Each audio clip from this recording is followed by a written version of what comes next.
gente falar da gravidade dessas doenças é que a comunidade convidou o infectologista, Dr. Luiz Jorge Moreira Neto, que já está aqui com a gente. Dr. Luiz Jorge, seja muito bem-vindo à comunidade para a gente tratar de um assunto aí de tamanha relevância, né? Quisera não fosse assim, né?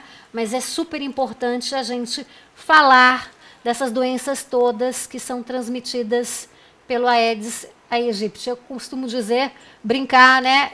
Esse é um mosquitinho, né, que teve origem lá no Egito, e eu digo que ele é uma praga aí do Egito e que até hoje aí, né, está causando aí, sem dúvida nenhuma, muitos problemas para a humanidade, né, Dr. Luiz Jorge? Seja muito bem-vindo. Eu agradeço o convite, espero que a gente possa tirar as dúvidas do pessoal, responder algumas perguntas e, mais importante, educar a população a respeito dessas doenças que são tão preocupantes hoje em dia. Sem dúvida nenhuma. Olha, eu quero aproveitar e dizer para você que está acompanhando o programa neste momento que você pode, né, entrar em contato pelo nosso WhatsApp, o número está na tela, por favor, produção. Vocês podem aí deixar perguntas, fazer perguntas que o Dr. Luiz Jorge vai responder ao vivo, né? Bom, para a gente poder começar esse nosso bate-papo, Dr. Luiz Jorge, eu gostaria de saber primeiramente do senhor quais são as diferenças de sintomas dessas três doenças. Essas doenças têm sintomas muito próximos. É difícil você diferenciar clinicamente uma da outra. O que a gente pode colocar assim é que, em geral, os sintomas da dengue, iniciando pela dengue, que é a mais comum, são caracterizados com uma febre muito alta, de 39 graus para mais, de início abrupto, ou seja, a pessoa consegue identificar claramente o momento que a febre começou.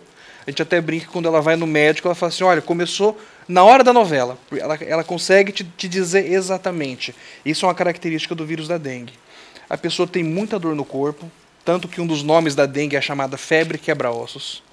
Dor de cabeça, bastante importante, e uma dor que a gente chama de dor retroorbital, dor atrás dos olhos. Esses são os sintomas mais comuns da dengue.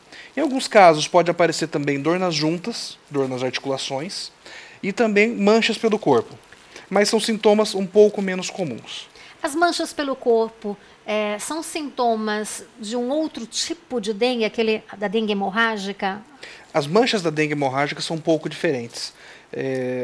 A dengue hemorrágica ela é caracterizada pela perda de líquido. A gente pode ter perda de líquido através de sangramento e também através da perda do líquido intravascular, aquele líquido que circula dentro dos vasos, chamado plasma, para dentro das cavidades, para dentro do tórax, para dentro do abdômen. Então é uma perda líquida que ela não consegue ser visualizada a olho nu. Tem que ser utilizado exames para isso. Se você tiver algumas manifestações hemorrágicas, que a gente chama de petequias, são pequenas pintinhas arroxeadas no corpo. Essa pode ser caracterizada como já um sintoma que pode ser de uma dengue hemorrágica ou não. Porém, é uma manifestação clínica que ela não é muito habitual de se ver.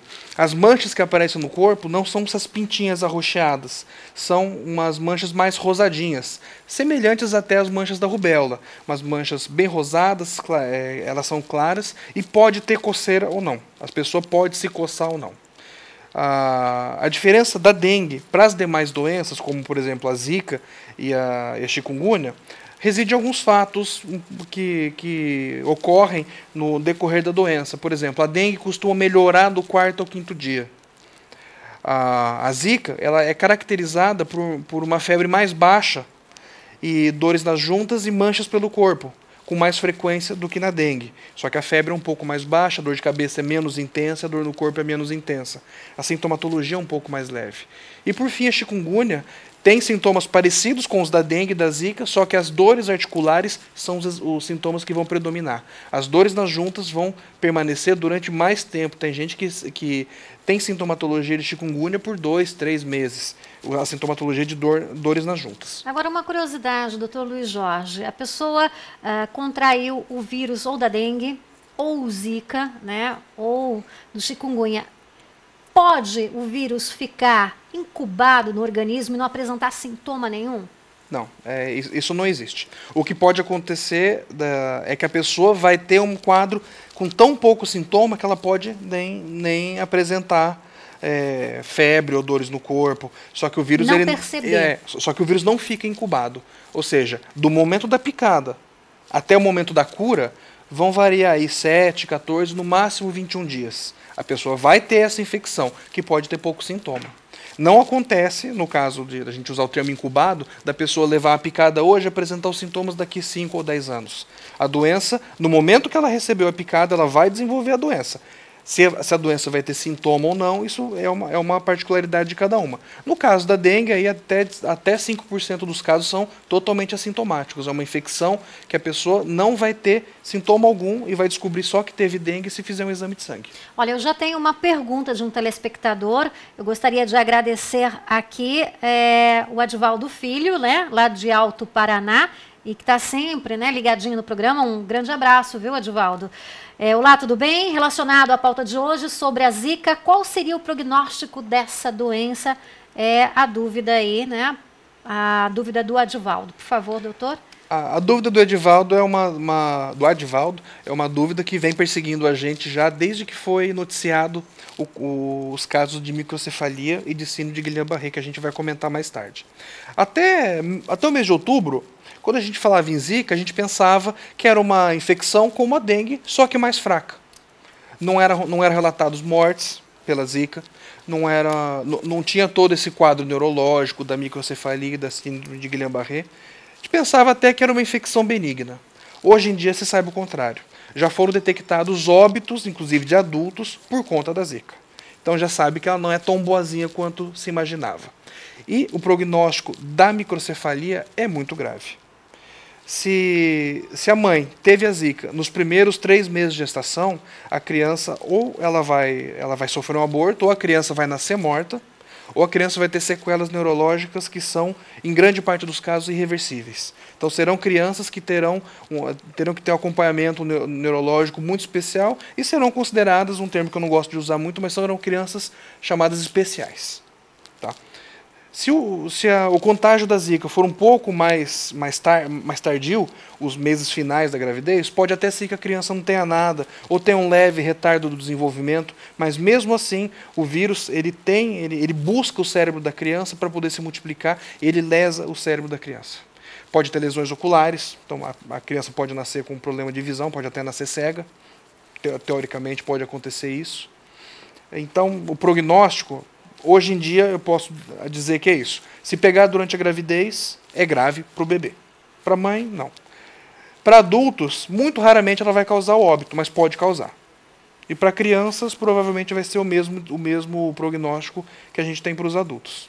Hoje é o que a medicina pode dizer a respeito do Zika. Agora, eu tenho aqui uma outra pergunta, uma outra dúvida.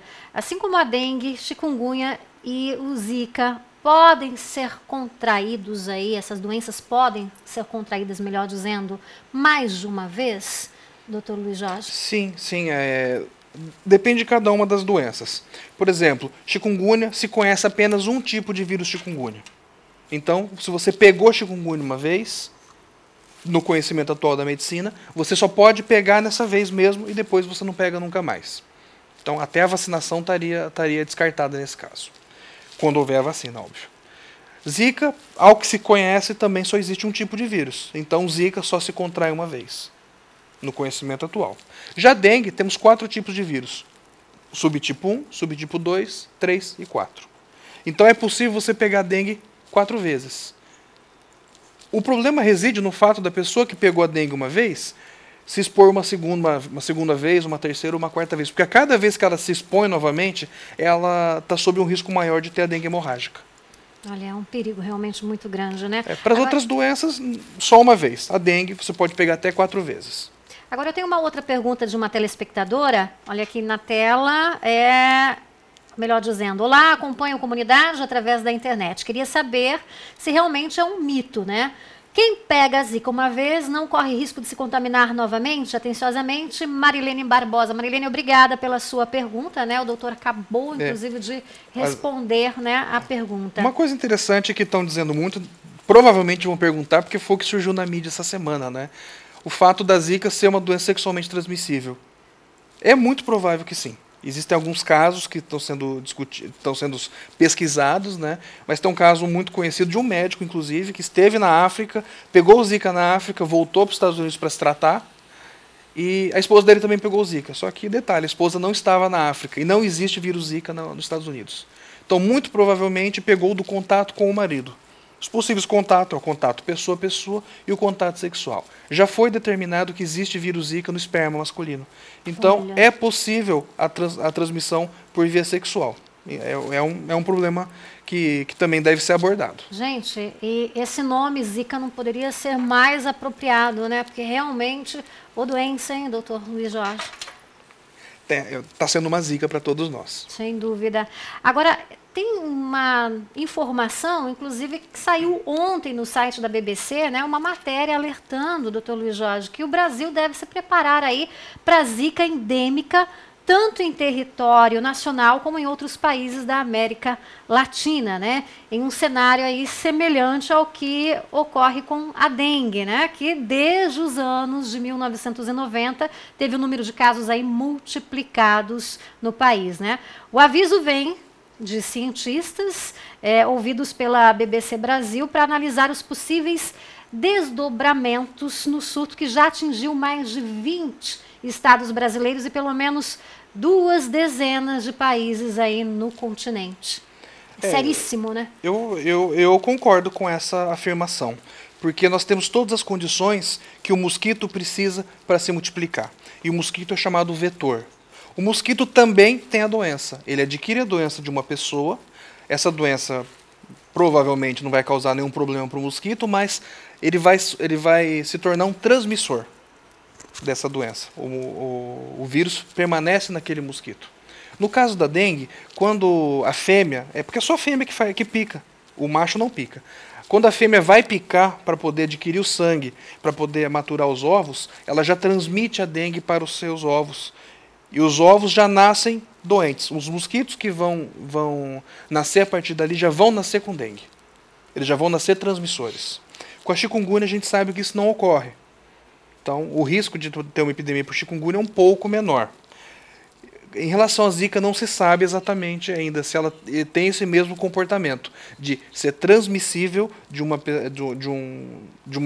mosquito, né, de uma fêmea mosquito, para os seus filhotes. Se for transmissível, então a gente vai ter um panorama mais ou menos como é o da dengue. Vários casos e com desdobramentos muito graves, porque o fato dela causar microcefalia coloca todos nós em risco. Nós moramos numa cidade que tem um grande número de casos registrados de dengue, pode acontecer isso com zika, e qualquer um de nós pode adquirir essa doença. Adquirindo a zika, a gente pode transmitir daí para os nossos filhos, causando aí a microcefalia e todas as sequelas que a gente já tem documentado. Sem dúvida. Olha, queria chamar a atenção para você, telespectador, que está acompanhando hoje o Comunidade. Nós estamos recebendo o Dr.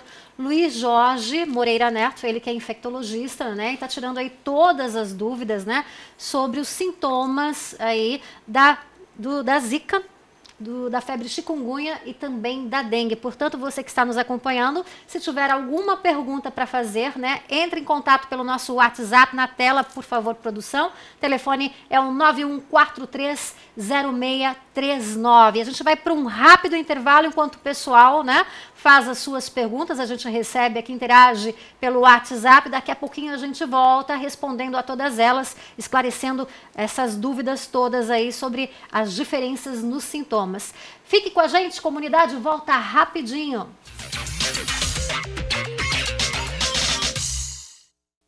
Estamos de volta com Comunidade desta quarta-feira. Hoje, né, aqui conversando ao vivo com o infectologista, Dr. Luiz Jorge Moreira Neto, e a gente está justamente aí esclarecendo dúvidas, né, dos telespectadores que estão interagindo com a gente pelo WhatsApp ou pela nossa página no Facebook. Você pode, né, acessar www.facebook.com/comunidadeoficial e deixar lá, postar lá, inclusive, a sua pergunta, que a nossa produção repassa para a gente fazer aqui para o Dr. Luiz Jorge a pergunta e responder ao vivo para você que está acompanhando o programa. Agora, doutor Luiz Jorge, nós falávamos antes do intervalo, né, sobre as diferenças todas nos sintomas dessas doenças causadas aí pelo mosquito Aedes aegypti. como é que o organismo reage em caso de reincidência da doença? A zika e a febre chikungunya, a gente já sabe que a dengue pode reincidir, mas essas outras duas doenças podem também ter reincidência? É uma ótima pergunta. O que se sabe hoje é que a zika e a chikungunya você só vai pegar uma vez. Tendo contato novamente, ou seja, depois que apresentou a cura, sendo picado por um mosquito contaminado que vai te transmitir uma dessas doenças, você vai ter uma ativação imunológica e o organismo vai reconhecer aquele vírus como sendo um vírus que ele já teve contato. Os anticorpos que foram produzidos para produzir a defesa vão ser ativados e vão cuidar dessa infecção sem problemas. No caso da dengue, o que ocorre é uma perversidade desse mecanismo. Esse mecanismo vai sofrer alterações, porque os vírus da dengue, os subtipos 1, 2, 3 e 4, eles são apenas parcialmente semelhantes. Então, nosso organismo vai reconhecer aquele vírus como parcialmente conhecido e vai tentar desenvolver uma resposta imunológica. O problema é que a resposta imunológica não é eficaz. E para desenvolver a resposta imunológica, ele acaba gerando lesões nos órgãos. E é isso que desenvolve a dengue hemorrágica. Então, a dengue hemorrágica que os pacientes apresentam é derivada da própria reação imunológica dos pacientes, da reação tentando promover a cura. Então, a gente sabe que na zika, na chikungunya, muito provavelmente não vai acontecer isso. Mas na dengue se sabe que quem pegou dengue uma vez, muito provavelmente não vai ter a dengue hemorrágica. Mas se você pega a dengue uma segunda, uma terceira, uma quarta vez, você está sob um risco aumentado. Bom, agora eu tenho aqui algumas curiosidades, né, dos telespectadores. Tem uma informação que diz aí que o vírus foi isolado em 1947, né?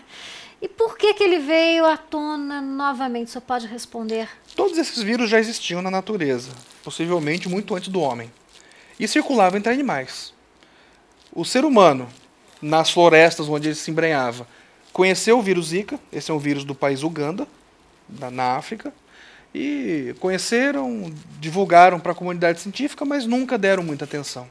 Só que de uma pessoa vai passando para outra, começam a haver fluxos migratórios. Antes era muito difícil você vir da Europa para o Brasil, eram 30, 40 dias de navio, agora em 8 horas você chega. Então, pessoas andando para lá e para cá, movimentando. O vírus ele vai mudando de lugar para lugar. Quando ele chega em um ambiente em que ele tem a capacidade de se multiplicar, no caso por conta do mosquito, aí vira um prato cheio. Pois é, uma coisa então, que intriga bastante a gente, né? É a informação que todos nós temos, né? De que o tempo de vida do mosquito ele é curto, né? Relativamente curto. Bom, se esse tempo de vida é curto, como é que esse mosquito consegue chegar a outros países e estados, doutor Luiz Jorge? É intrigante, né? O mosquito nós já tínhamos aqui.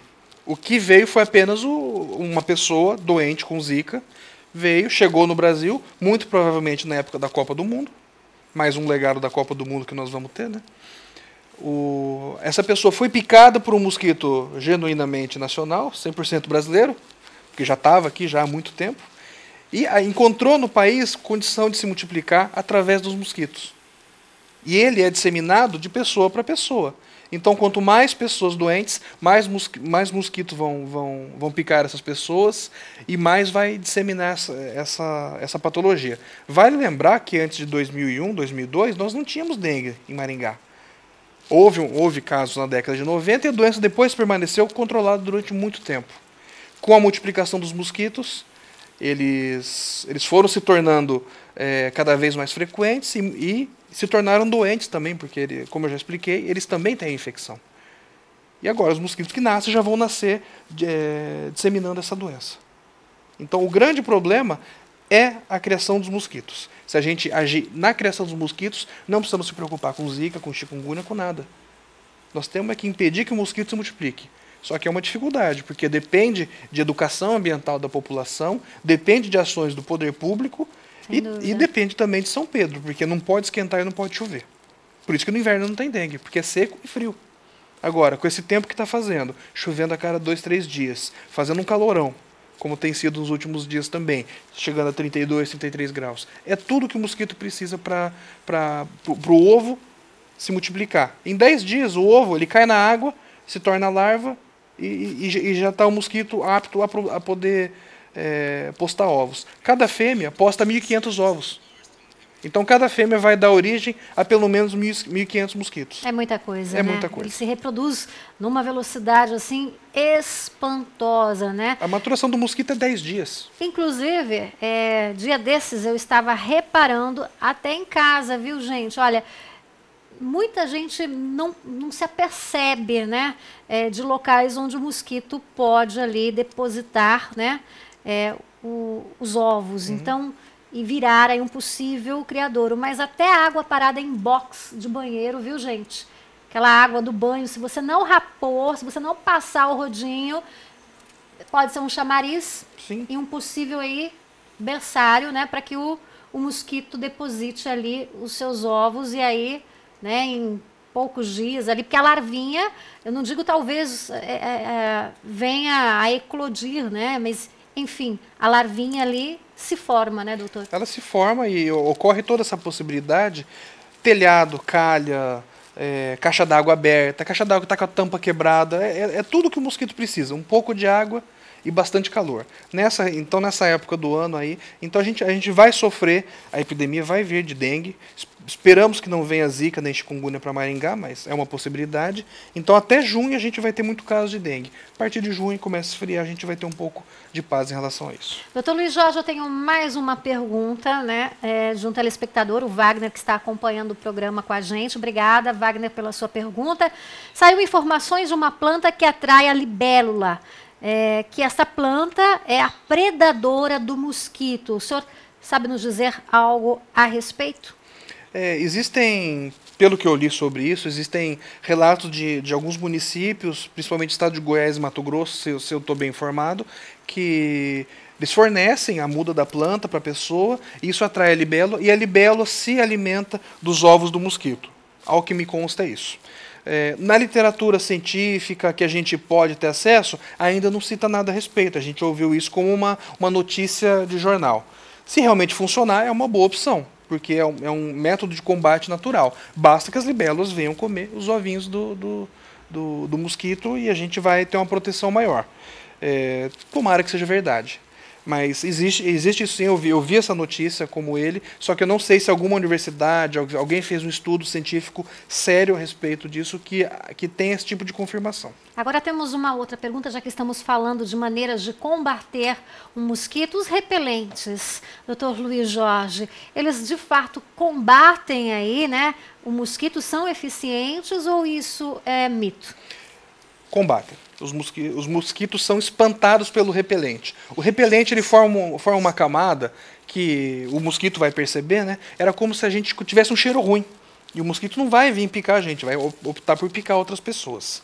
No mercado temos 3 tipos de repelente. Um que é específico para bebezinhos, é uma loção para espantar mosquito, que tem de uma marca muito conhecida aí, que pode ser utilizada a partir dos 6 meses. Tá? Temos a icaridina, que é um repelente que ele é importado.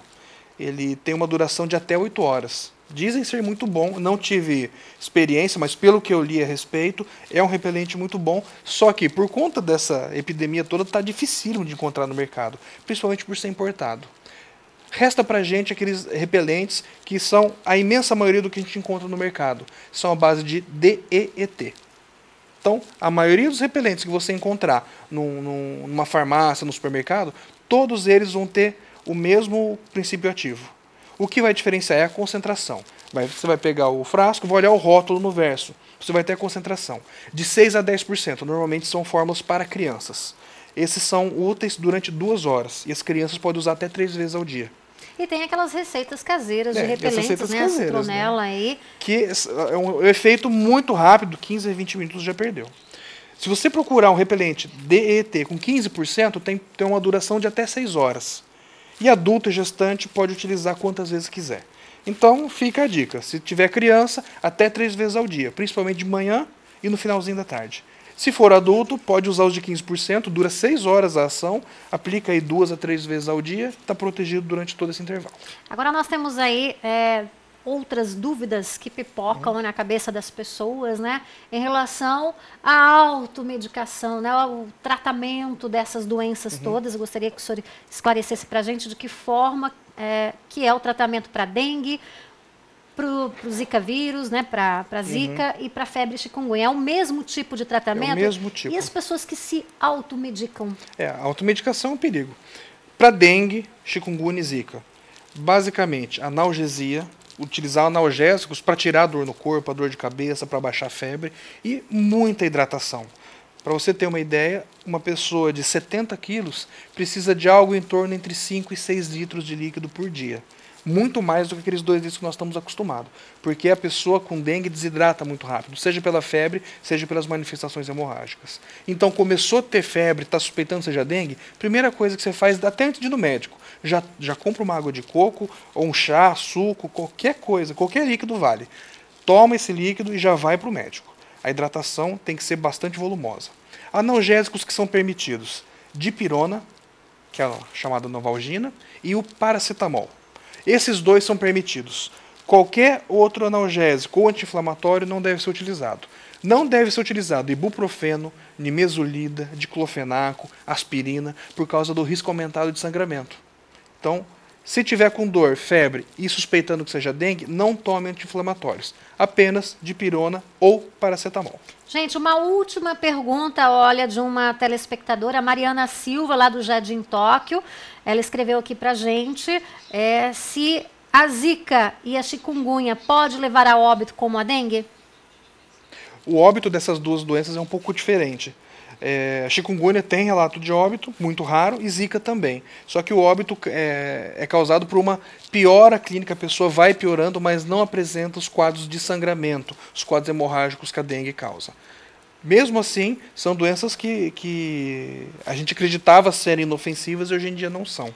Então, já que a gente não quer arriscar pegar nenhuma delas, vamos evitar o contato com o mosquito. Evitar os criadouros, evitar se expor em locais que você saiba onde tem e utilizar o repelente. Tá certíssimo. Olha, eu, né, você aí de casa, nós, doutor Luiz Jorge, todos aí somando forças, né, para combater esse mosquitinho danado, né? Gostaria de agradecer aí a participação do Dr. Luiz Jorge Moreira Neto, infectologista, né? Hoje respondendo aí a todas as dúvidas sobre as diferenças aí dos sintomas da dengue, da zika e da febre chikungunya.